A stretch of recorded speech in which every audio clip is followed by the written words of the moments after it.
Dumating po tayo sa kabanata at talata dito sa Mateo 14, dito sa Bible, na sa isang insidente na siguro alam nating lahat. Ito yung the feeding of the 5,000. So, yung pagpapakain sa 5,000. Ito yung title sa Bible. Pero ang totoo, hindi po 5,000 yun. Ang pinakain doon, ang binibilang kasi nung unang panahon ni Jesus, nung nangyari ito, itong pagpapakain sa mga madla, ang binibilang lang kasi doon yung mga kalalakihan. So pag sinabi mong the feeding of the 5,000, ang pagpapakain sa 5,000, hindi i-add mo doon kung ilan yung kanilang anak at saka yung kanilang mga asawa. So ang estima ng mga Bible scholars, mahigit 20,000 to 25,000 yung mga tao na pinakain ni Jesus sa mirakulong pagpapakain. Nung ginagawa ko po itong mensahe na to, naalala ko yung Tacloban. Kasi sa dami ng nagugutom doon. At hindi naiiba yung sitwasyon dito sa buhay ni Jesus sapagkat ang mga tao noon, kahit walang dilubyo na nangyari, ganun din sila kadesperado. Noong unang panahon, walang 7-Eleven, walang grocery. Kaya ang mga tao, araw-araw, ang problema nila saan sila kukuha ng kakainin at saka iinumin. Ang buhay ng mga tao, doon lang nakagugol. Hindi ka magsha-shopping para bumili ng Chicken Joy, Jolly Hotdog. Nagutom tuloy ako. At ang paborito kong Big Mac, isang commercial. Hindi ho ganun doon. So these are desperate people. At ito ay makikita natin ang napakaraming pagtuturo sa mga disipulo at napakaraming mga sulyap, tinatawag kong sulyap sa puso ni Jesus. Pinag-aaralan natin ang mga insidente sa Biblia ng masusi sapagkat dito natin makukuha ang karunungan patungkol sa Diyos, lalong-lalo na kay Jesus. At diyan po magmumula yung iyong paglago bilang Kristiyano. You must know who God is. Kung paano siya mag-isip, kung ano ang kanyang reaksyon sa mga pangyayari, kung ano ang kanyang mga prinsipyo sa atin, sa mga Kristiyano at sa mga tao. Kaya natin pinag-aaralan to, higit sa lahat, ay para makita natin ang kapangyarihan ng ating Diyos na sinasamba at kinikilala. Nung isang linggo po, sinare sa atin si Doc Rico, patungkol kanino? Kay John the Baptist. Si John the Baptist na isang matinding tagasunod ni Jesus ay pinatay ni Herodes dahil siya inasayawan ng anak ni Herodias na illegal na asawa ni Herodes na si Salome. At dahil dyan, yung ministeryo ni Jesus ay nagiging delikado na. Okay? Ang pagiging Kristiyano sa mga panahong ito, at this point, is very dangerous already.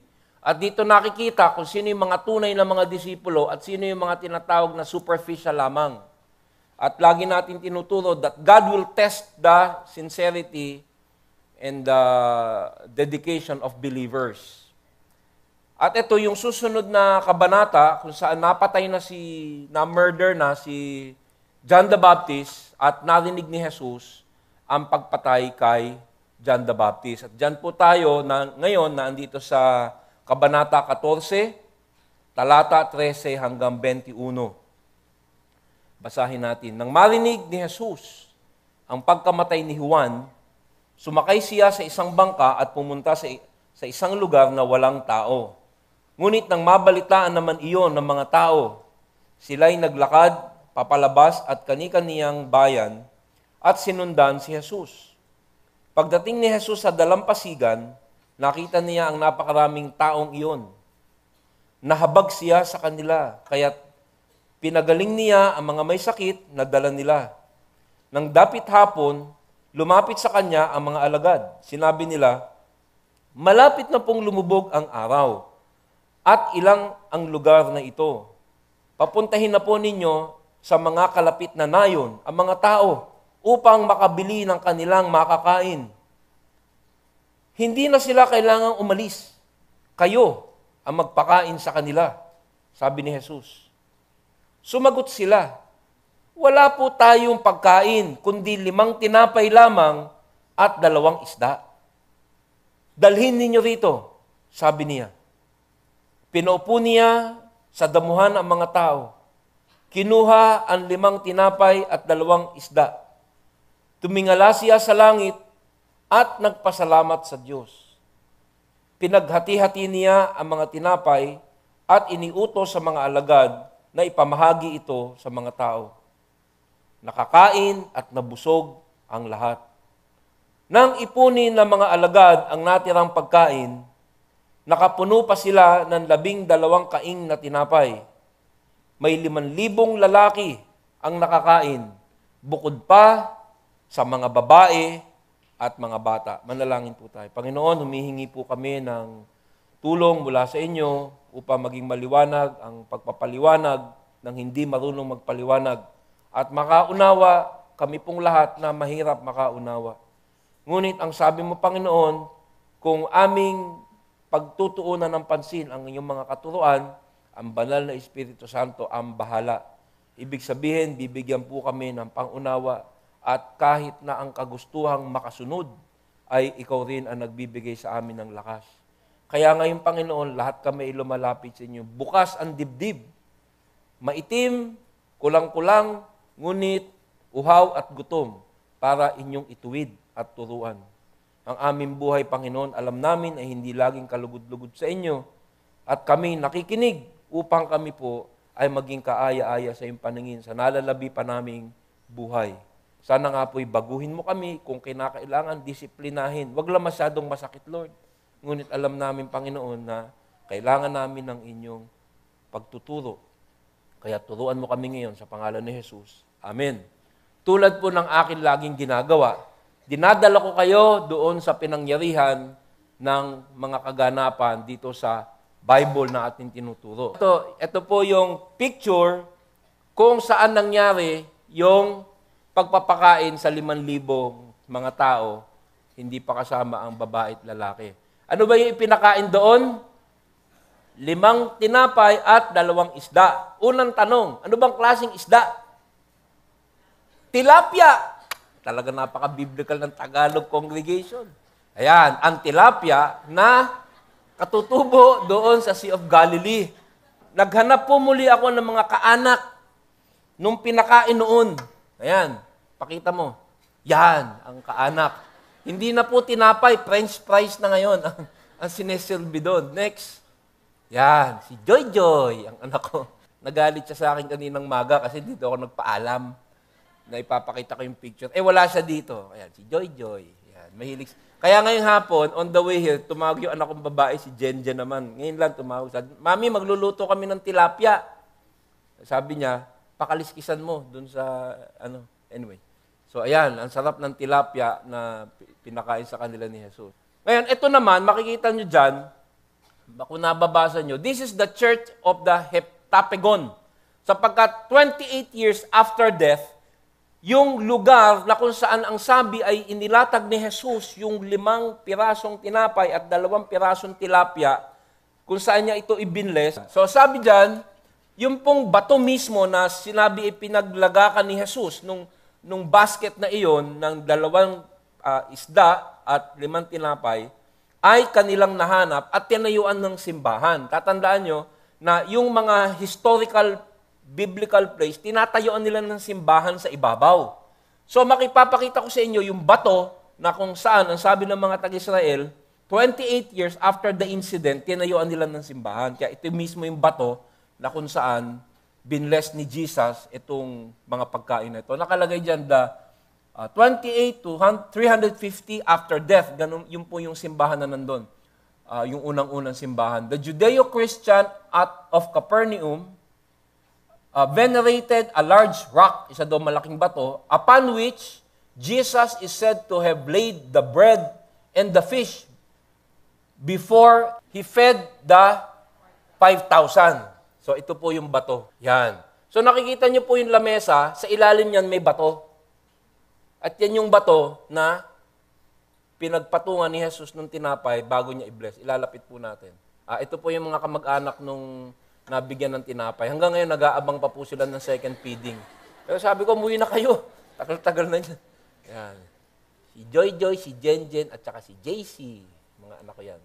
Yan. Yan po yung bato. At makikita nyo, doon yung 2 fish at saka yung 5 bread. Yan. So, wala pong bayad dyan. Libre lang yan. So, itong kabanata po na ito ay napaka-importante. This miracle is so significant. Ito po ay napaka-importanting miracle na ito lamang ang tanging mirakulo na isinulat sa 4 na gospel. All 4 gospels record. Kasi hindi lahat ng miracle recorded sa gospel. Pero ito, it's so important, it's so significant na yung lahat ng gospel writers, Matthew, Mark, Luke, John, isinulat nila. Meron silang version nito. So, pag-aaralan po natin, merong 4 na gusto ko tayong pansinin. Ito pala yung picture nung pinagyarihan. This is near the church. Yung Sea of Galilee, makikita mo dun sa malayo, at makikita mo yung hill na pataas, sinasabi, dyan lumanding si Jesus, at dyan nagpahinga yung 20,000 people, at dyan pinakain yung mga taong iyon. Malapit dun sa church. Okay. So, mapapansin po natin na pinag-aaralan nating masusi ang insidente sa mga insidente sa Bible para meron tayong maangkat na mga katotohanan para sa ating aplikasyon. Ang tawag dyan, biblical implication. Ba't natin pinag-aaralan? Kasi yung mga katotohanan sa Bible, merong mga implikasyon yan sa ating buhay. Bakit ginawa ni Jesus to? Bakit niya ganito ginawa ang mga ganitong pangyayari?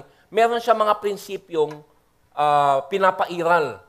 At yan po ang ginagawa naming mga pastor. Pinapakita sa inyo, tingnan mo kung paano gumalaw ang Panginoon. Because He is the same God as we have now.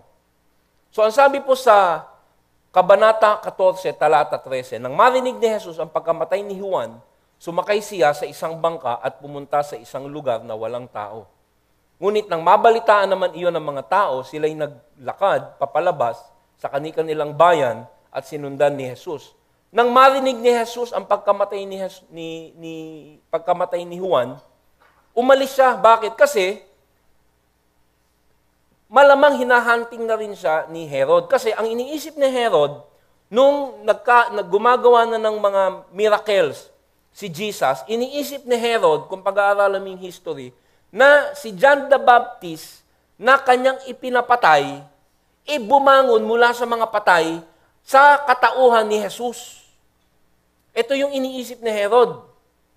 He thought that Jesus Christ is John risen from the dead, kaya gumagawa ng mga kababalaghan. So itong si Herodes, guilty siya, na pumayag siya, na pugutan ng ulo si Juan the Baptist sa request ni Salome. So, ang ginawa ni Jesus, dahil hindi pa panahon para siya ipatayin, umalis muna siya. Hindi siya nagtatago, hindi siya natatakot, pero sabi niya, the hour has not yet come. So dito makikita natin sa pagmiministeryo ni Jesus, meron din siyang pag-iingat. Ito isang ehemplo sa mga pastor, sa mga workers, na huwag kang haharap sa danger na hindi naman kailangan. So sabi, siya ay pumunta sa isang lugar na walang tao. So may pangalawang dahilan kung bakit niya ginawa ito. Naghanap din siya ng pagpapahinga. Wala sa Matthew to, pero doon sa ibang version ng gospel, sa John, nitong incident na to, yung araw na yon na nagpakain siya is one of his busiest days. Napakaraming nangyari nung araw na yon. So pagod na pagod si Jesus. At siya ay nagpunta muna sa isang lugar upang manalangin at magpahinga. Yan po yung nangyayari dito. At isa pa, upang ang sabi ng mga ibang Bible commentators, para ipagluksa ang kamatayan ng kanyang minamahal na tagasunod na si Juan. So he is in mourning. Nagluluksa siya, nagpapahinga siya, at umiiwas siya sa peligro. Ngunit, pagpasok ng verse 14, hindi pa siya nakakapagpahinga, ay dumating na ang napakaraming tao. So sabi sa verse 14, kakalanding niya pa lang doon sa kanyang lugar sana na pagpapahingahan, nakita niya ang napakaraming tao, sinundan siya. Kasi itong mga taon to ay napakalaki ng pangangailangan.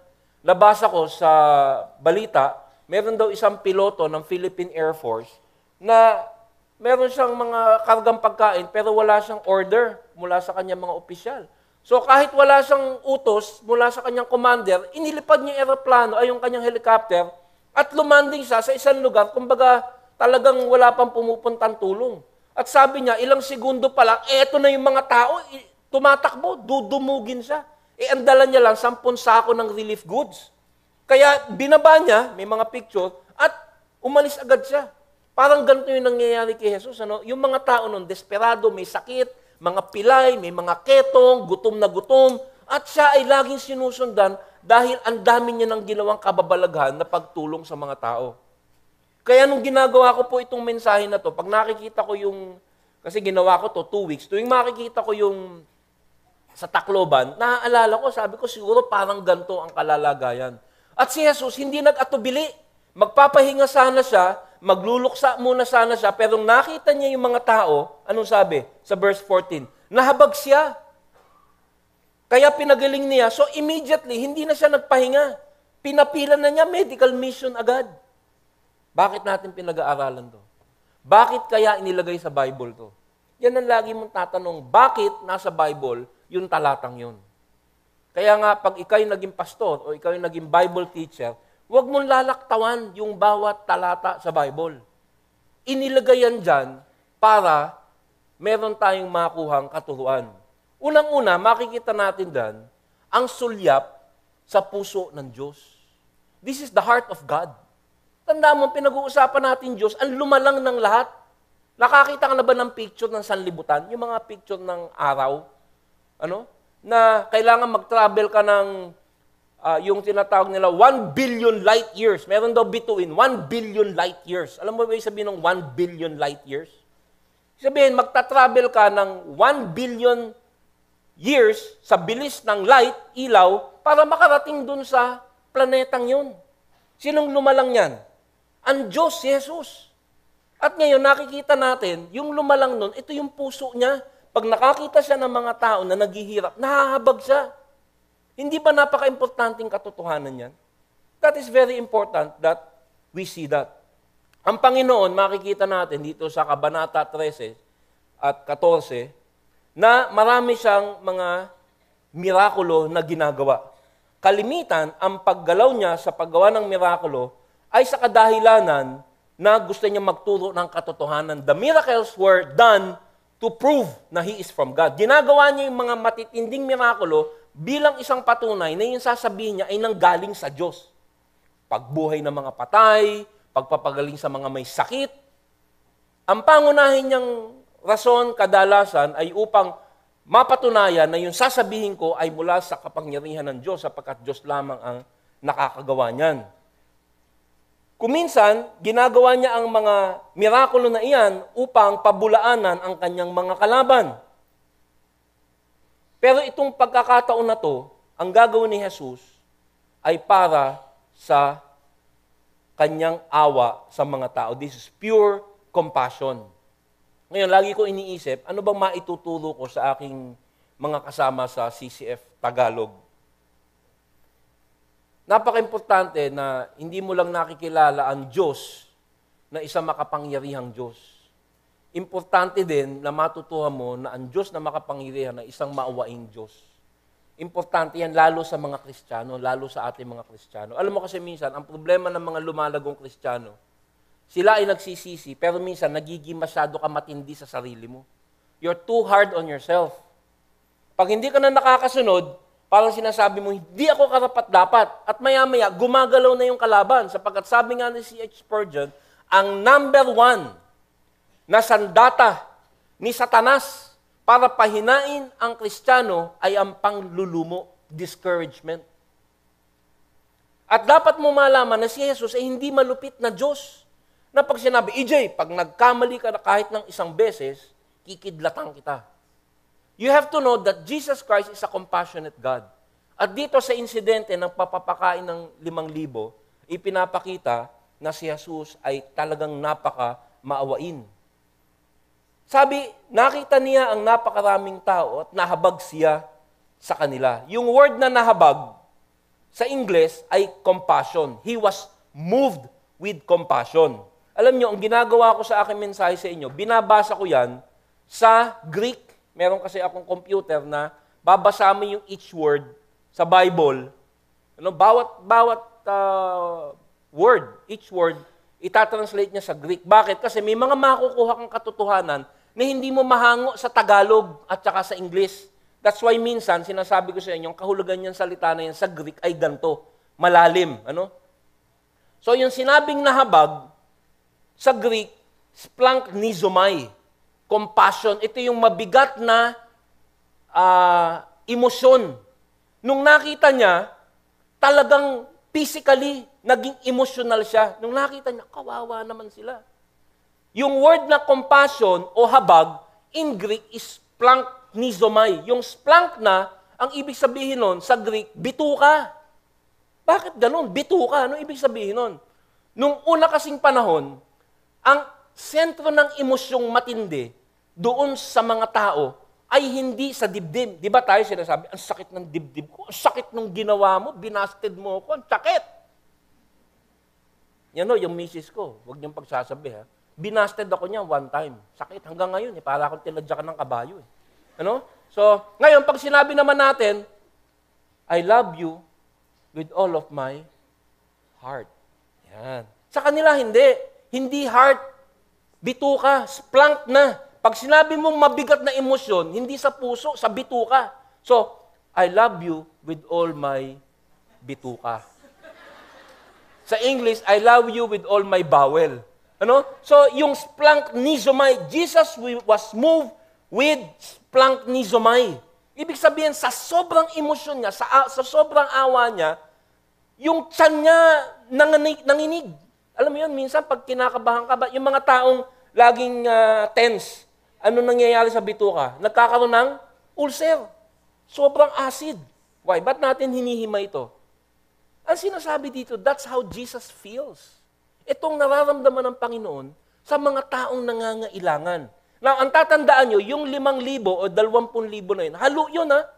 May Christian, merong gusto lang pagkain, meron doon gusto lang paggaling, meron doon maniniwala, merong hindi maniniwala. So dito mo makikita, the heart, ang puso ng Diyos. Ganon din tayo dapat. Dalawa kasi ang layunin ng isang mensahe mula sa Biblia. Para makilala mo ang Diyos at para magaya mo ang Diyos. Pag nakita mo ang Tacloban, wag ng Tacloban, dito na lang. Pag may nakita ka, kaanak, mahirap, na nangangailangan at walang epekto sa iyo, anong puso mo? Hindi ka nagiging Christ-like. But Jesus was moved with compassion. Nahabag. Nahabag siya. I like that Tagalog word. Nahabag. Di ba? Parang, sabi sa akin ng misis ko, nung unang binasted niya ako, 30 years ago, nahahabag man ako sa iyo. Pero wala talaga akong gusto sa iyo. Buti na lang na ako sa Tiaga. Di ako aalis dito. Nahabag siya. Ang Panginoon ay hindi isang Diyos na naandun sa kalawakan. Na, para kasi napapanood natin yung sila Thor. Yung pelikula, yung mga gods na kung ano-anong suot sa ulo at napakataas, napakalaki, at they're cold, remote, hindi mo maabot. Si Jesus bumaba dito at nagpakatao upang maramdaman niya yung ating nararamdaman. Alam mo ba kung bakit naging tao ang Diyos? Sapagkat kung naandun siya, hindi niya mararamdaman ng ating humanity. So bumaba siya upang maramdaman niya ang nararamdaman natin. At dito nakikita natin ang manifestasyon ng kanyang pagkatao. Sabi nila, God is immutable. Sabi ng mga theologian, yung karakter ng Diyos na itinuturo ng mga theologian, Bible scholar, yung character of God, omniscient, lubos na ang kaalaman. Omnipotent, lubos ang kapangyarihan. Immutable, hindi pabago-bago at hindi nadadala ng emosyon. Pero dito, si Jesus na Diyos ay naging emosyonal. To the point na kumalam ang bituka. Splanknizomai. Sobrang habag. He's the same God today. Kaya nung isang araw po, si Doc Rico, nung nangyari yung Tacloban, may iko-confess ako sa inyo. Sabi niya, Pastor, anong ginagawa ng CCF Alabang at CCF Parañaque sa nangyari sa Tacloban? May aaminin ako sa inyo. Sa simula, wala akong plano. Sabi ko, all year round, tumutulong tayo sa mahirap. Meron tayong ministry to the poor. Pero sabi ko, sige, dahil si Doc Rico naging splunk ni Zumay. Sila mag-asawa, sabi ni Tessa, yung asawa niya, very gentle yan. Pero sabi niya, anong ginagawa natin? Wala bang gagawin ng church? So, sabi ko, marami na naman gumagalaw doon. So, parang hindi naman ako cold. Kaya lang, I'm a strategic thinker. Pag may sinimulan ka doon, tapusin mo. Ano?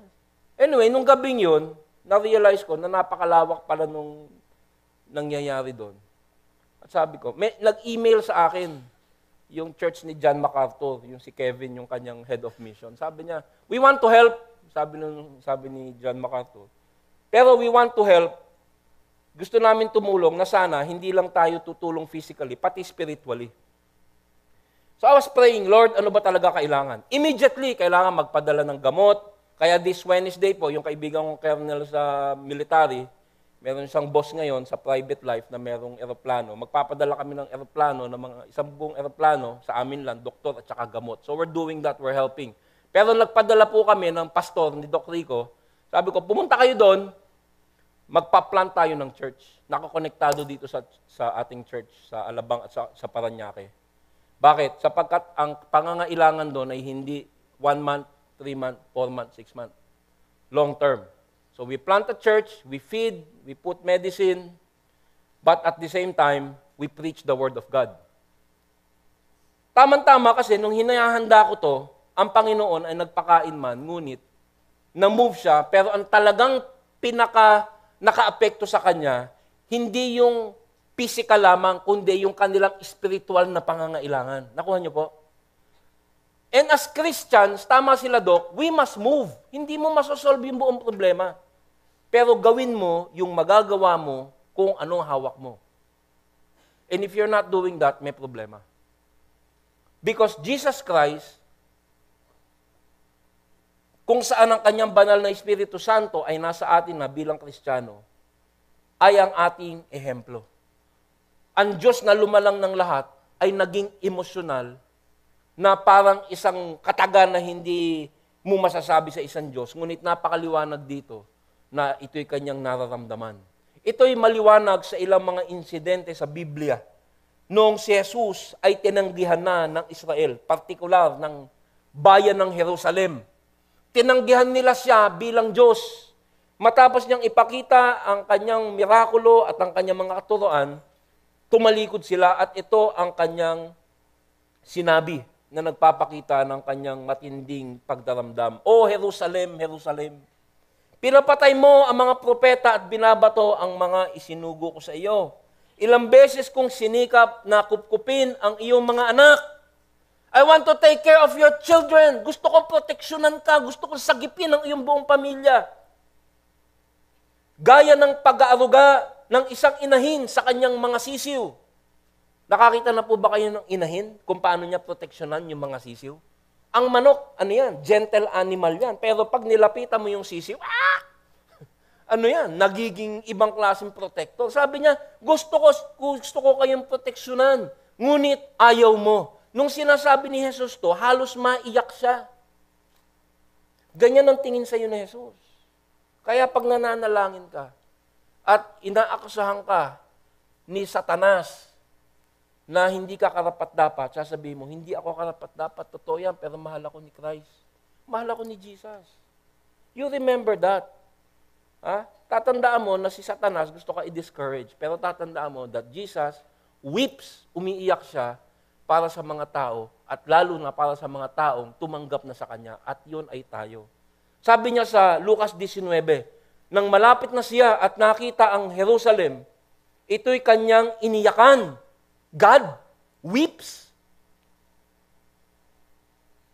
Sinabi, kung sa araw na ito ay alam mo sana ang mga bagay na tungo sa kapayapaan. Ano yung peace? Peace with God. sana ay tinanggap mo ako and you will have peace with God. Ibig sabihin, hindi mo na siya kalaban. Ikaw ay magkakaroon ng buhay na walang hanggan. Subalit ngayon, nakakubli ito sa iyong mga mata. Natatandaan niyo po ba yung mga talinhaga? Ba't ginawa yung talinhaga? Para hindi na maintindihan ng mga taong nagmatigas ang puso. Ito yung tinatawag natin judicial blindness. Hindi natutuwa ang Diyos sa mga taong nagmamatigas ang puso at dahil sa sobrang tigas ng puso, ayaw magsisi, kinukubli na sa kanila ang katotohanan at hindi nagsasalita ang Diyos na, "Ala, ayoko na sa'yo, ikaw isang suwail." That's not God. Alam mo, gusto ko sana arugain ka eh. Ilang beses ka nang nilapitan ni pastor. Ilang beses ka nang nilapitan ng taga-church. Pero ayaw mong magsisi ngayon, inuhusgahan na kita. Hindi siya yung malupit na hurado. He is a God of love, but He is a God of justice. Pero pag ina-apply niya na ang paghahatol, nalulungkot pa rin siya. Nakukuha niyo po ba? Ito ang puso na ipinapakita ni Jesus dito sa katuroang ito. He is showing His humanity and He is showing His power. Ngayon, pangalawang punto sa 4 na punto dito sa mensahe. Tingnan naman natin, matapos nating makita ang puso ng Diyos, tingnan naman natin ang puso ng mga disipulo.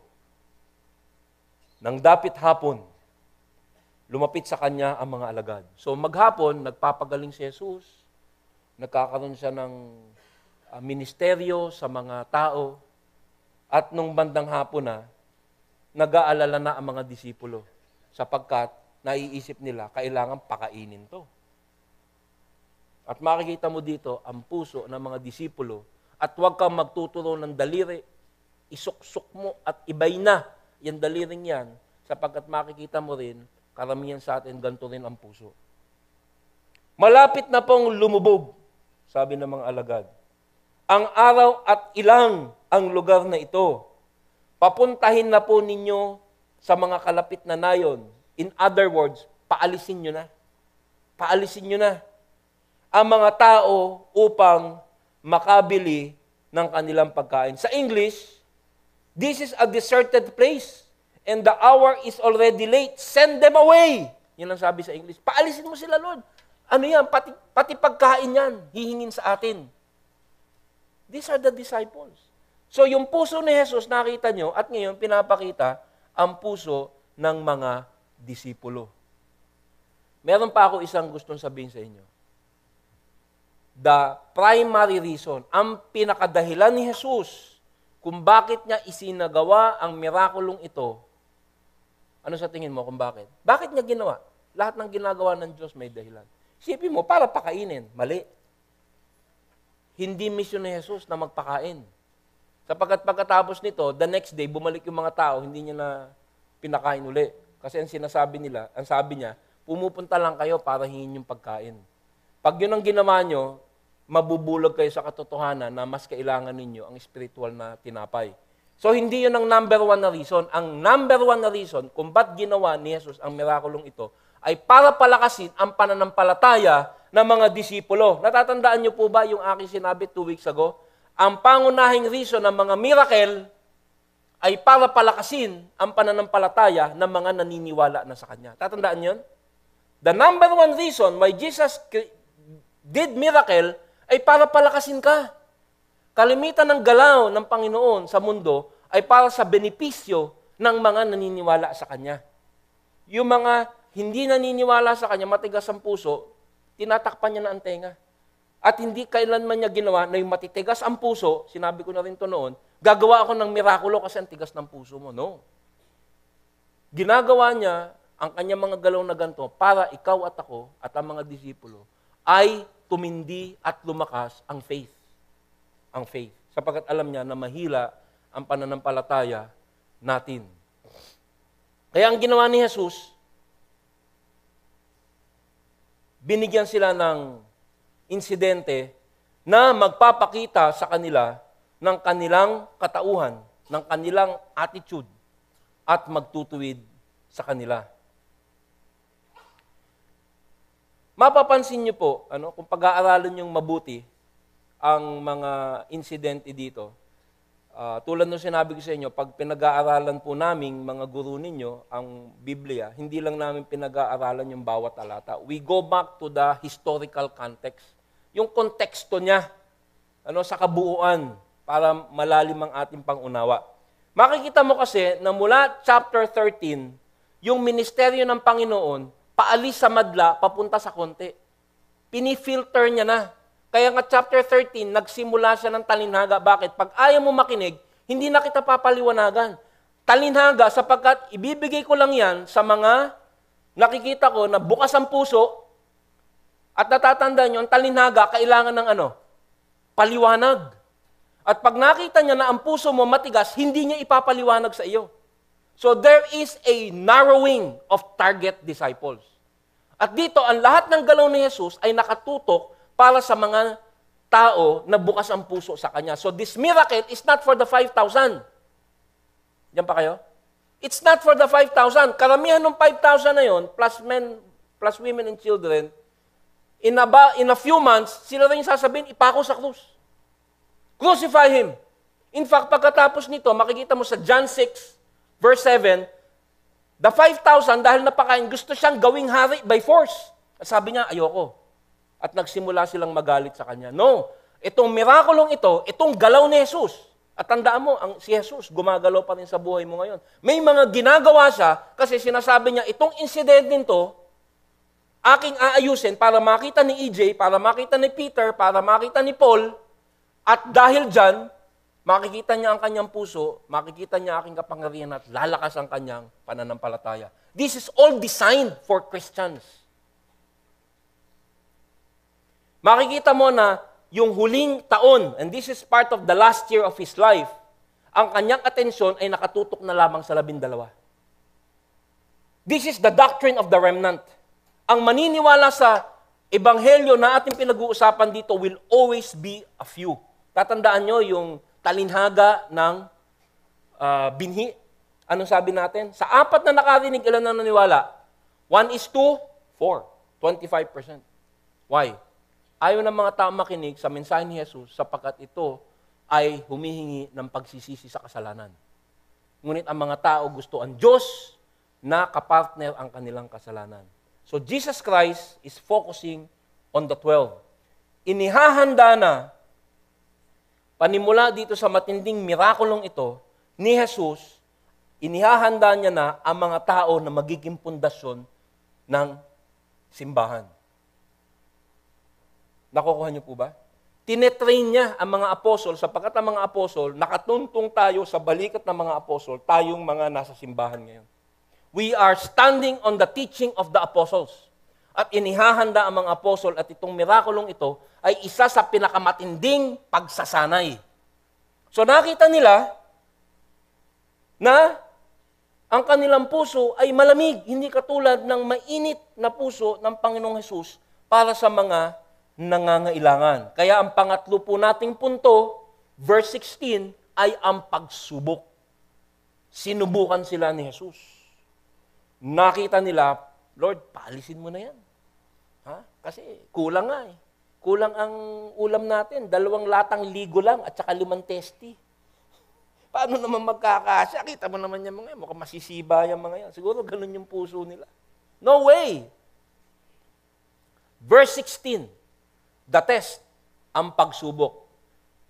Pay attention kasi may application po sa atin yan because Jesus has the same strategy. Parehong strategy, ang kanyang strategiya sa iyo at sa akin. May problema. Merong matinding pagsubok. Merong sitwasyon na alam nilang matindi. Mga tao nagugutom. Mga tao kailangan maministeryohan. At matindi ang kanilang kawalan ng kakayahan. Ang sabi sa kanila ni Jesus, matapos nilang sabihin paalisin, ito yung sabi ni Jesus, hindi na sila kailangang umalis. Ito yung matindi. Kayo, sila, at you feed them. Kayo ang magpakain sa kanila. Yan ang pagsubok. May gustong gawin si Jesus, wala silang kakayahan, binigyan sila ng utos na alam nila hindi nila kayang gawin. Now, you pay close attention because this is how the Lord Jesus Christ operates. Ito ang kanyang paggalaw sa buhay ng mga tauhan niya. At tayo ang kanyang mga tauhan ngayon. Tayo ang nagmana ng pagpapatakbo ng simbahan ng Diyos. Ang balwarte ng katotohanan ni Jesus. They were caught off guard. Nabigla sila, what? Wag mong paalisin. Kayo ang magpakain. Ako nga ang naglapit. Lord. Diba? Ako nga yung, sabi nga ni Leo Martinez. Boy, sabi ni Leo Martinez, Lord naman, wala nga ho tayong pagkain Paano ba naman iyan? Diba? Kakainis si Leo Martinez, pag nagreklamo. Ano ba naman iyan, Lord? Paano ba naman natin pakakainin iyan mga iyan? Kalalaki ka, dadami. Yan. So, that's the test. They failed the test. Bakit? Bakit sila nag-fail ng test? Para mga Kristiyano din ngayon. Pag kumakanta, Lord, lubos na makapangyarihan, gumawa ng lahat. Lumalang ng mundo. May problema. Pag kumakanta, pag nagpuproklama, praise the Lord. Pag nagka-problema, where's the Lord? Tama po ba? Paano yung mga disipulong yan, ang pagbibili na ni Jesus ng simbahan, paano tayong mga Kristiyano, ikaw at ako, tingnan mo yung katabi mo, sabi mo, ikaw. Sabi mo sa kanya, ikaw. Kung tulog, gisingin mo, gising, ikaw. Ikaw ang pinasahan ng bola ng Diyos upang tulungan ang mga nangangailangan. Kayo ang magpakain sa kanila. Sumagot, wala po tayong pagkain, kundi 5 tasty at 2 lata ng ligo. Sagot nila.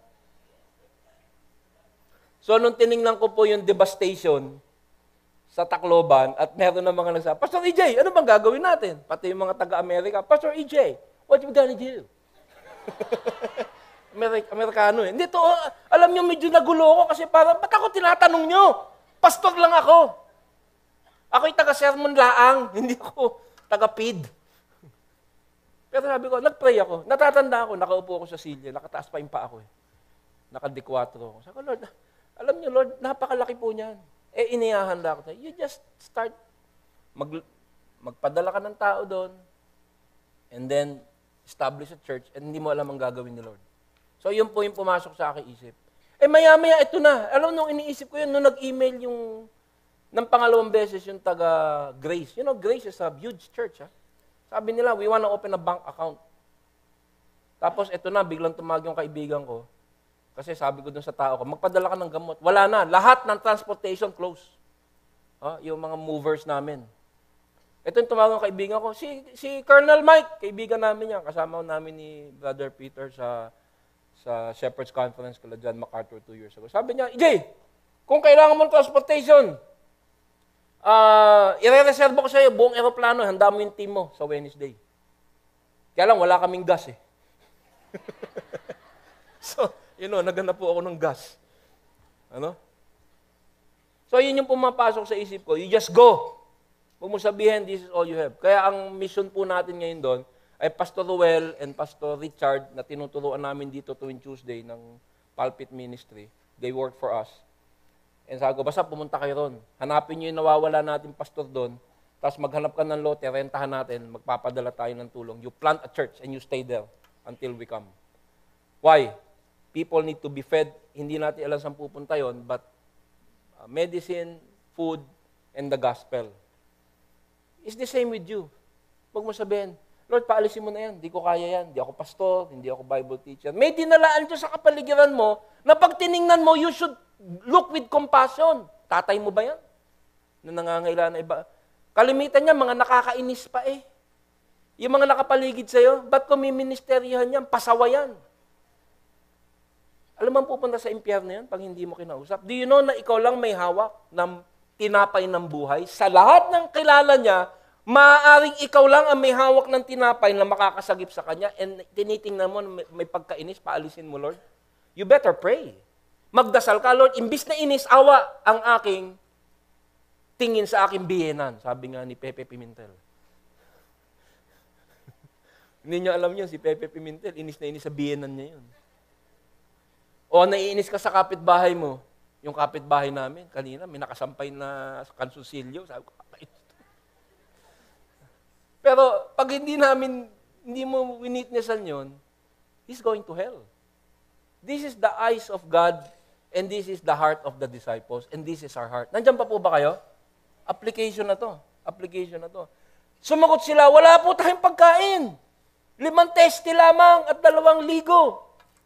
At dito po, babanat na gusto ni Lord, yung punto na hindi mo kaya, sabihin mo, alam mo kasi itong mga disipulo, masabi ko lang sa inyo, dito sa insidenteng to, ang dami na nilang nakita at narinig kay Jesus. By this time, nakita na nila yung patay na buhay. Yung sinapian ng demonyo, gumaling. Yung may ketong, gumaling. Yung may sakit, gumaling. Yung bagyo, humupa. Ay, hindi. Next week pa pala yun. Pero nakita na nila, 2 years, na itong si Jesus ay lubos na makapangyarihan.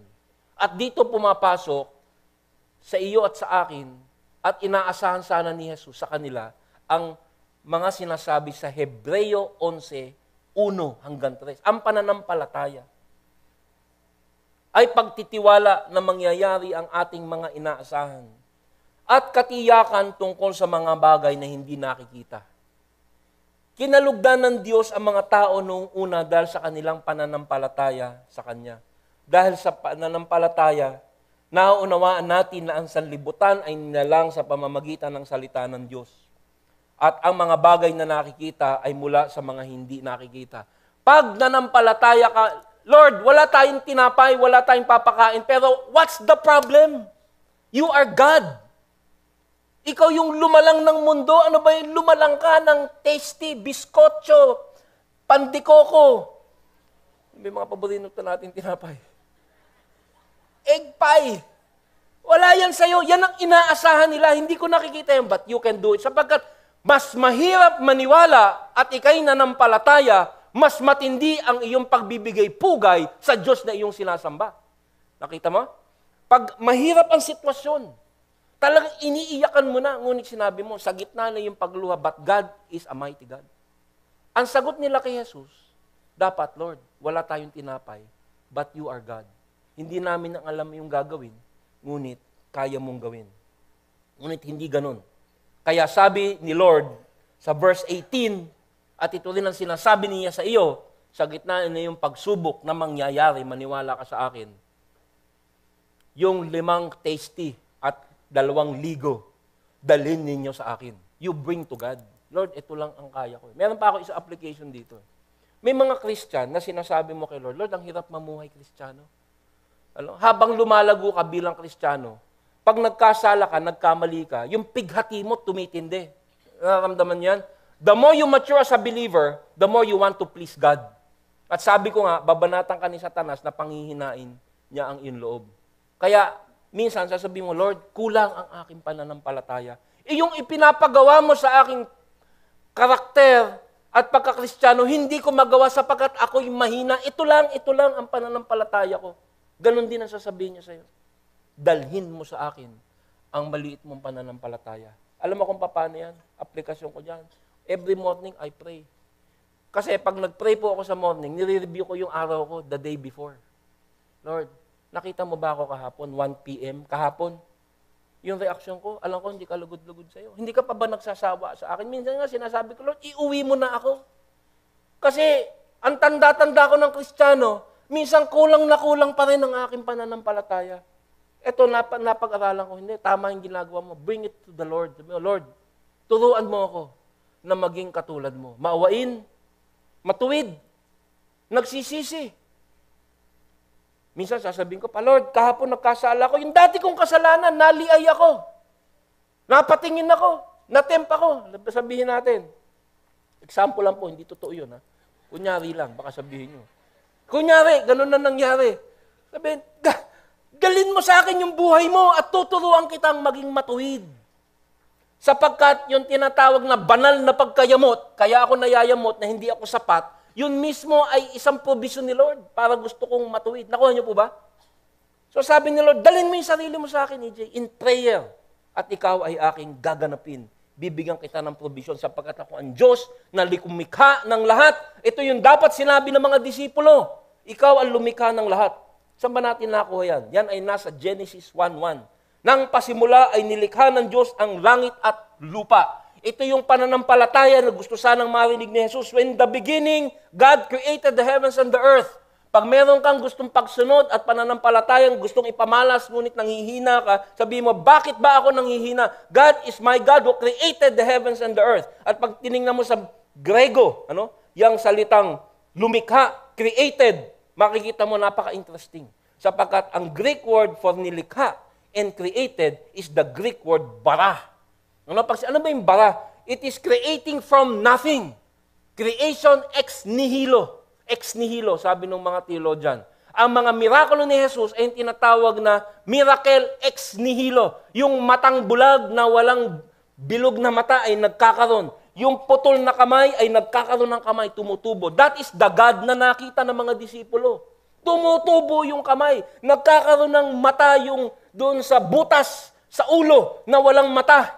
Yung patay na walang buhay, nagkakaroon ng buhay. Yung si Lazarus na nabubulok na, lumabas pa. At nung nawala ng tinapay, ang sagot, you are the creator, the ex nihilo creator. At ikaw, na nakikinig sa Matthew for 2 years, pinakilala sa'yo sa mirakulo ng gospel na na-preserve, napakinggan mo. Dapat ang faith mo matindi. Sapagkat kilala mo si Lord. Ito ang basihan ng Philippians 4. Be anxious for nothing. Huwag kayong mabalisa sa anumang mga bagay, kundi sa lahat ng mga bagay, sa pamamagitan ng pananalangin, ay pagsamo na may pasasalamat, ay ipaalam ninyo ang inyong mga kahilingan sa Diyos. But in everything, by prayer and petition with thanksgiving, present your request to God. And the peace of God, which surpasses all understanding, will guard your hearts and minds through Christ Jesus. Kung ang ginawa ng mga disipulo, pinamalas nila ang kanilang pananampalataya sa dami ng ginawa at sinabi sa kanila ni Jesus, magkakaroon sila ng kapayapaan na hindi nila maunawaan because of that faith. This is the faith that God expects. At pag sinabi ng Lord, magkaroon kayo ng pananampalataya, dalhin nyo lahat sa akin yan at magtiwala kayo.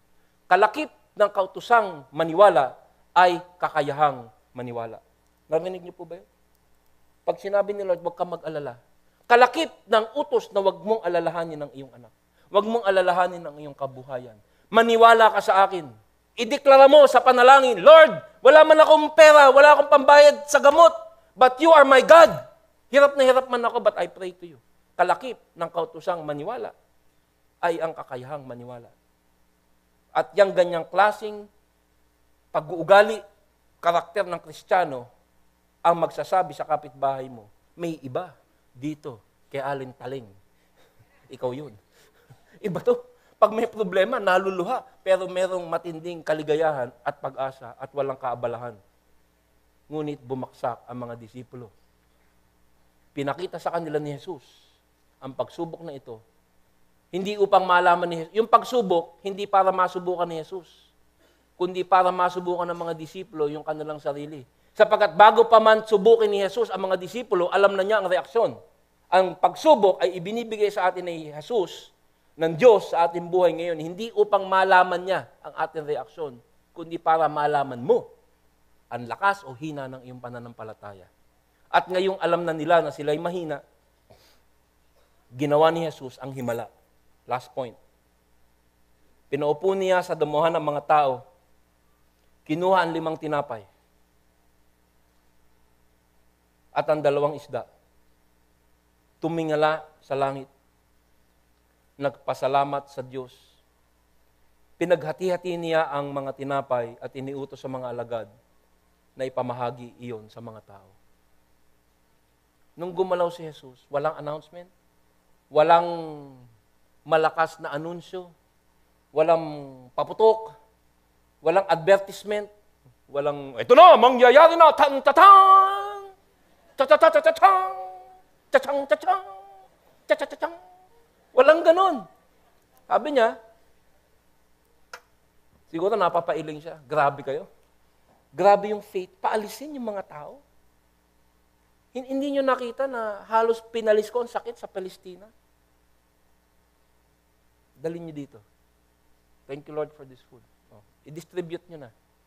Siguro, napahiya sila. Okay. Si Philip, tsaka si Andrew, yun yung mga nagdududa.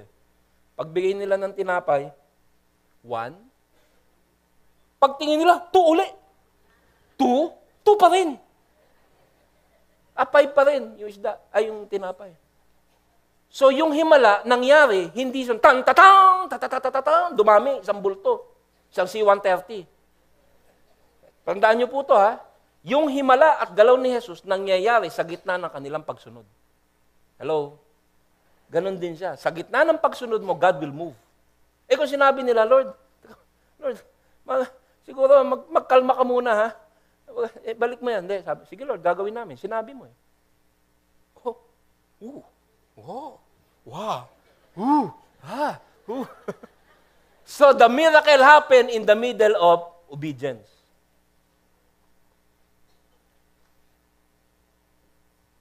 Ganon din po tayo. You trust God. You just keep moving. Yung pagsunod mo pang araw-araw, hindi mo alam. Kasi kalimitan, tumitigil tayo ng pananampalataya. Kasi saan ka nakatingin? 6 months from now, wala nang pag-asa to, ayoko na. Give up na ako. Lord, basta gagawin ko, today, I will obey you today, this hour. Di ba sabi nga, bakit ka nag-aalala? Sabi ni Jesus sa isa pang kabanata. Ba't ka nag-aalala? Ha? Tingnan mo yung mga ibon. Walang inaalala yan. Sunod lang ng sunod yan. Hindi nagkukulang yan. This is a teaching on faith because without faith, it is impossible to please God. Ba't galit na galit ka na naman, Pastor EJ? Sabi nung misis ko, nung nag-preach ka 2 weeks ako, hindi ka tumigil. From beginning to end, mainit ka. Alam niyo kung ba't ako ganito mag-preach? Naglalagablab. Kasi lesson mo sa akin to eh. I am the weak man with the faith eh. Kailangan ko tong lesson na to, pero naniniwala ako sa lesson na to. Kaya kinukumbinsi ko kayo na ito tayo and this is the truth. Ito ang katotohanan, ito ang linya ng pakikibaka. This is the battle line of the Christian life. Yung pang-araw-araw na pangangailangan, pang-araw-araw na kailangan na pananampalataya. Sabi ng mga theologian, ito rin po ay ang simbolo ng pangangailangan ng mga tao sa pagkaing espiritual. Kaya ito pong lesson na to, para sa mga disipulo, pero para sa atin ngayon, ng mga disipulo niya, this is an example ng faith na dapat nating ipasa ang bread of life. Ang tinapay na ipinasa nila noon ay nauubos. Pero ito ay example na maliit na pananampalataya mo, pag dinala mo kay Lord, gagamitin ka niya upang pakainin din ng iba. At yan ang layunin ng buhay ng bawat Kristiyano. Tandaan mo yan, ha? Hindi ka lang dapat attender. Dapat meron kang epekto sa kaharian. Kahit nagyayaya ka lang, o kahit namumuhay ka lang ng napakatuwid, na napakamasunurin, na nagkakaroon ng pagtatanong, ano bang meron yan? Gusto ko rin magkaroon. Sobrang bait. Sabi nga sa Juan, tumanaw si Jesus at nang makita niyan dumarating ang napakaraming tao. Ito yung example na may mga doubt ang mga disipulo. Kasi yung pagsubok sa kanila, nagsimula hindi nung kailangan yung tinapay. Nung umaga pa lang, bago pa man kailanganin yung pagkain na hapunan, sinimulan niya nang subukin yung mga disipulo. Wala to sa Mateo, pero sa Juan, makikita mo na early morning pa lang, tinanong ni Jesus sa mga disipulo, saan kaya tayo kukuha ng pagkain dyan sa mga yan? Pero yung problema sa hapon pa. So pinag-isip niya yung mga tao. Talagang minsan nilalagay tayo ni Lord sa isang sitwasyon na pag-iisipin ka niya. At gusto niya sumipa yung pananampalataya. Pero hindi sumipa. Pero umaga pa lang, ito na yung sinabi ni Jesus kay Felipe. Ito ay nasa version ni Juan, nitong gospel na ito. Tumalaw si Jesus at nang makita niyang dumarating ang napakaraming tao. This is still in the morning. Tinanong niya si Felipe, saan kaya tayo makakabili ng tinapay? Felipe. Psst, Felipe. Sir, ano? Tinapay, sir? Upang makakain ng mga taong ito, padating pa lang. Ibig sabihin, God will test you. Pag-iisipin. At hindi test para pahirapan, but to give you the opportunity, anong dapat sagot ni Filipa? Ay hindi ko ho alam. Ay hindi ko ho alam kung si Felipe ay ano yun, Martin. Sino yun? Sino yung sabi ko kanina? Si Leo Martinez. Ay hindi ko ho alam, Lord. Pero, lahat ikaw ay Panginoon. Walang problema. Yun ang dapat sagot niya. Pinapatawa ko na kayo, baka matulog na kayo, overtime na naman ako. Saan kaya tayo makakabili ng tinapay upang makakain ng mga taong ito? Magkano yung pera nila? 200 denari. Hindi sapat. Sinabi iyon ni Jesus upang subukin si Felipe, sapagkat alam na ni Jesus ang kanyang gagawin. Remember that verse. Yan ang Jesus na nakabantay sa buhay mo ngayon. Pag uwi mo, that's the same Christ na nakabantay sa'yo. Alam niya na ang kanyang gagawin. Lahat ng senaryo, lahat ng problema na nangyayari sa buhay mo, hinayaan ni Jesus for your testing and sanctification. Naniniwala ka ba doon? Anong problema mo ngayon? Sa Kristiyano, wala aksidente.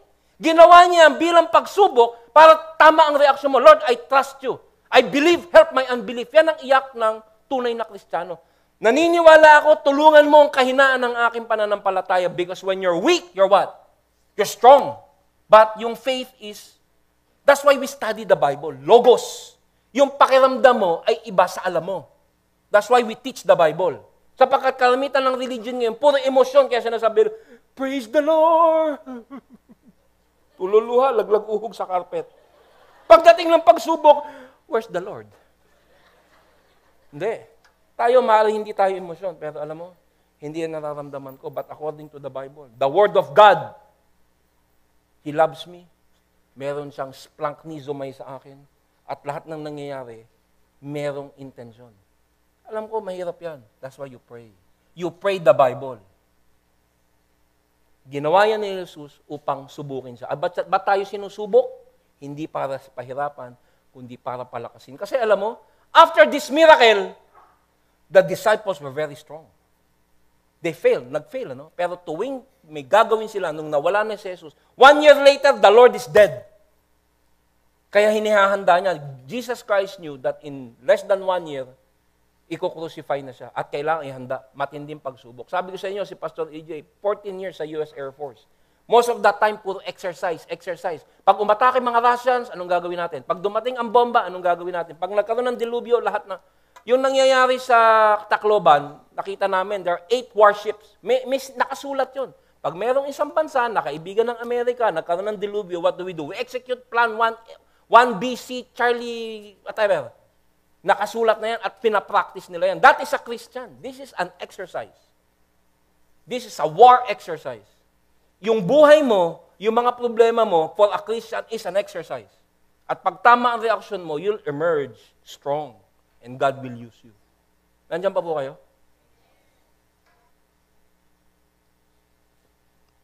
At muli, sa anong layunin? Upang tayo'y magamit niya. Sapagkat ang kailangan ng mundo ngayon, hindi lamang ang tinapay na magpapakain sa tiyan, kundi ang tinapay na magbibigay na walang hanggan. At ang distribution point ay tayo. Ikaw ang binigyan ng tinapay at ang tinapay na natanggap mo, ipapasa mo. Sabi nga sa Juan 6, sinabi ni Jesus, ako ang tinapay na nagbibigay buhay. Ang lumalapit sa akin ay hindi na magugutom kailanman. At ang sumasampalataya sa akin ay hindi na mauuhaw kailanman. This is why they're being prepared. At sabi sa verse 20, at nakakain at nabusog ang lahat. Nang ipunin ng mga alagad ang natirang pagkain, nakapano pa sila ng 12 kaing ng tinapay. Nakakain at nabusog. They were all filled. Inilagay yan dyan sapagkat kakulangan man nila, ngunit sa tulong ng Diyos, ang lahat ay napuno. Yung word na filled o nabusog, muli sa Griego, ay kortazo. Napaka-importanting salita. Yung kortazo, ito'y ginagamit sa pag-describe doon sa mga hayop na sobrang busog, ayaw na kumain. Nakakita ka na ba ng baboy? Sobrang busog, ayaw na kumain. No more. Hindi pa ako na. Pero ito, this is fathered up in English. The animals is so full, punong-puno, ayaw na kumain. Naalala ko po dito, pag bumibisita ako sa mga pastor natin sa buong Pilipinas, lagi ko po silang tinitreat sa mga inasal. May contest, ilang makakain mong kanin, kasi pre-refill yan sa isang petso. Ang record po, yung taga General Santos, 6. 6 na ano. Sabi ko, palagi ko, kortadso ka na. Hindi ka ba? Basta wala na. Wala na. Pagdigay niya, may lumalabas na bigas They were all cortadso, sobrang busog. At alam nyo, yung word na cortadso, sobrang busog, is the same word na ginamit ni Jesus doon sa Beatitudes. Matthew 5:6, mapalad ang mga nagugutom. At ito, hindi pagkain physical ang sinasabi. Pagkain spiritual. Mabubusog ka. Sobrang cortadso. Pag nagugutom ka, Lord, gusto ko maging Christian. Gusto ko makasunod. Pag ganun ka kagutom, sabi, mapalad ang mga nagugutom at nauuhaw sa katuwiran, sa pagsunod. Sapagkat sila ay cortadso, bubusugin. This is all an evangelistic preparation. Ang buhay mo, kapatid. Sabi mo, di man ako pastor, may kakulangan ako.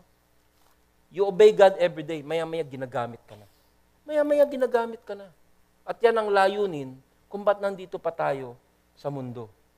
At sa konklusyon, may 5,000 lalaki. So, binibigay na dito sa Bible yung laki nung ginawa niya. May 5,000 lalaki ang nakakain bukod pa sa mga babae at mga bata. You're talking 25,000 to 30,000 people pinakain ex nihilo. Out of nothing. Something out of nothing. At ang lesson dito sa mga disipulo, pag ginagawa mo ang aking kalooban, huwag kang mag-aalala sa panggagalingan ng kakayahan. Gusto mong maging masunuring Kristiyano, pero hindi mo kaya? May mga nagsabi sa akin, gusto ko nang sumunod kay Lord, pero hindi mo ko kilala, Pastor AJ. Hindi mo alam yung nakaraan. Ba't ano ba nakaraan mo? Lasenggo ka ba? Check. Drug addict ka ba? Check. Babaero ka ba? Check. Bakla ka ba? No, check. No. Lahat siyang pinanggalingan ko, maliban lang doon. At nung sinabi ko, Lord, tulungan mo ako, hindi ko kayang iwanan yung alak. Malalasing ako, susuka ako sa gabi, gusto ko pa. How can I be a Christian? Dalin mo sa akin yan. Tandang-tanda ako, nasa Amerika ako, sa yelo, sa snow, I was crying out to God, Lord, help me. Ayoko na nitong buhay na to. I brought it to God and God said, I'll use you. Gagamitin kita. Pag nag-serve mo ka, isisigaw mo yung ginawa ko sa'yo. Kaya ito ho, kaya ako sumisigaw. Kaya walang nakaupo sa harap Sa lakat ng sigaw ko pa nagsisermon, laway ko daw tumatalsik. Ba't ka sumisigaw? Because God provided. Yung walang-wala, dating talagang dapat nang itapon, now preaching to you. Why? Not because hindi dahil sa meron tayo God will use you. At ito ang lesson. At yung mga disipulo, yung sinimulan nila, that's why we have a church. From that 12, they preach. Alam mo ba, lahat ng disipulo, pinatay, para lang, nung sinabi, most of them, except for John, sabi, pag hindi mo itinatwa ang pangalan ni Jesus, papatayin ka namin. Si Pedro, sabi niya, sige, patayin niyo ako, ipako niyo ako, pero huwag niyo ako ipako ng patayo. Hindi ako karapat-dapat. So, pinako si Pedro ng patiwarik. That's how, pinag-aralan ko yan, Facts Books of Martyrs. Hinati sa dalawa, ipinako, sabi ni Peter na nag-deny kay Christ, sige, hindi ko siya itatatwa. Naniniwala ako kay Jesus. Pero ipako niyo ako, hindi katulad ng aking Panginoon, hindi ako karapat-dapat. Kaya ipako niyo ako, patiwarik. Kaya ang ginawa nila, ipinako muna yung asawa niya sa harap niya, tapos siya ipinako. That is historical. But all the disciples died with strong faith. Why? They were being prepared. Itong mirakulo ng pagpapakain sa 5,000 ay isang paghahanda. Sapagkat sa balikat nila, iaatang ang misyon na tinanggihan ng mga Israelita. At yan ay ipinasa sa iyo at sa akin. Pag pinag-aaralan mo ang salita ng Diyos, hindi pwedeng hindi umusbong sa iyo na ipasa ang natatanggap mo. That is the reaction of a true believer. Kahit ayaw mo yan. Magiging new creature ka. That is your new internal reaction to the gospel. Sabi po ni Hudson Taylor, God's work carried in God's way will never lack God's resources. Pag ang galaw mo sa buhay mo ay nasa kalooban ng Diyos, hindi ka kailanman magkukulang ng provision, spiritual o material. Meron pong kanta na, kasi tuwing nagpipreach ako, lagi ako nag-iisip, alam ba yung kanta na maganda? Yung nababagay dito sa mensaheng ito. Kasi gusto ko sana yung kanta natin, punong-puno din ng pagtuturo sa Panginoon. Kaya bumabalik ako doon sa mga lumang kanta. At nung bata ako sa Sunday school, nung ako yung mga 5 years old pa lamang, merong tinuro sa akin yung diakonisa doon sa aming simbahan sa pagsanghan. Yung pangalan ng kanta ay What a Friend We Have in Jesus. At ito yung naisip kong kanta dito sa mensahe sapagkat pagkakakilanan natin sa Panginoon na napakataas, ay isa rin palang isang Diyos na naaawa sa atin, na nagmamahal sa atin at laging nakabantay sa atin. Ang sabi ng kanta, What a friend we have in Jesus. All our sins and griefs to bear. What a privilege to carry everything to God in prayer. Narinig niyo na ba yan? Oh, what peace we often forfeit. Oh, what needless pain we bear. All because we do not carry everything to God in prayer. Dinala ng mga disipulo yung maliit nilang kakayahan at pinakita nila ni Jesus, sa kanila ni Jesus, na ito ay kanyang ibe-bless. Ganon din, dalhin mo ang maliit mong kakayahan, ang iyong buhay, para kanyang magamit. And tanggapin mo ang galaw ng Panginoon sa iyong buhay. Nagustuhan niyo ba yung kanta ko? Sabi nung mga taga-Paranaque kanina, Pastor, ang galing mo pala kumanta. Pwede ka palang worship leader. Sabi ko, sip-sip. Sabi ko sa kanila, sa totoo lang, nag-apply ako dito sa, biniro ko, nag-apply ako dito sa CCF bilang worship leader. Alam mo ba yan? Pare ko. E nung narinig ako ng mga elders, takal nag-isip. Huwag ka na lang mag-worship leader. Di pwede, magpastor ka na lang. Kaya ito po tayo ngayon. Tayo po'y manalangin. Panginoon, kami po ay lumalapit sa inyo kasi Lord, ang dami pong distraction, ang daming kumukuha ng aming pansin. Kaya pag nagkaroon po ng pagsubok, pagpapalakas, mga trial sa buhay, hindi kami nakahanda. Sa aming pakikinig sa banal na kasulatan, alam namin, ang layunin nito ay upang kami ihanda. Sapagkat kami na andito hindi para intayin lamang ang aming katapusan. We have a mission. Nung kami sinagip mo, isa lang ang iyong utos sa amin. Ipasa ang kaligtasang aming natanggap ng walang kabayaran. Sana hindi po namin swapangin na kami ligtas na, kami happy na. Paalisin mo na yung iba. Wala na kaming pakialam sa kanila. Sana pag nakita namin ng aming mga kaanak, minsan yung mga nakakainis pa, mga abala, imbis na mainis, may we have the heart of Christ. Ito po ay hindi blankong panalangin. Kaya namin pinapanalangin sa inyo. Kasi kita namin yung aming puso. So we confess to you and we cry out to you. Bigay mo sa amin ang puso ni Jesus. Kalakip ng aming pagkukumpisal na kapareho namin ang puso mga disipulo na gustong paalisin ang mga abala. Lord, yun ang nangyari sa Tacloban. Sana hindi lamang kami naaawa sa mga kapatid namin, mga nakapaligid sa amin, pag may mga ganyang sitwasyon. But every day, may we have the heart of Christ. Tulungan mo kami na mabanal, tulungan mo po kami na masubukan at mapatunayang tapat. Salamat sa iyong pagmamahal sa amin. Sana patunayan namin ang aming pagpapasalamat sa pamamagitan ng pagmamahal din sa iba na nangangailangan pa sa inyo. Ito po ang aming samot dalangin sa matamis na pangalan ng aming mapagmahal na Jesus. Lahat ay nagsabi ng Amen. Palakpakan po natin.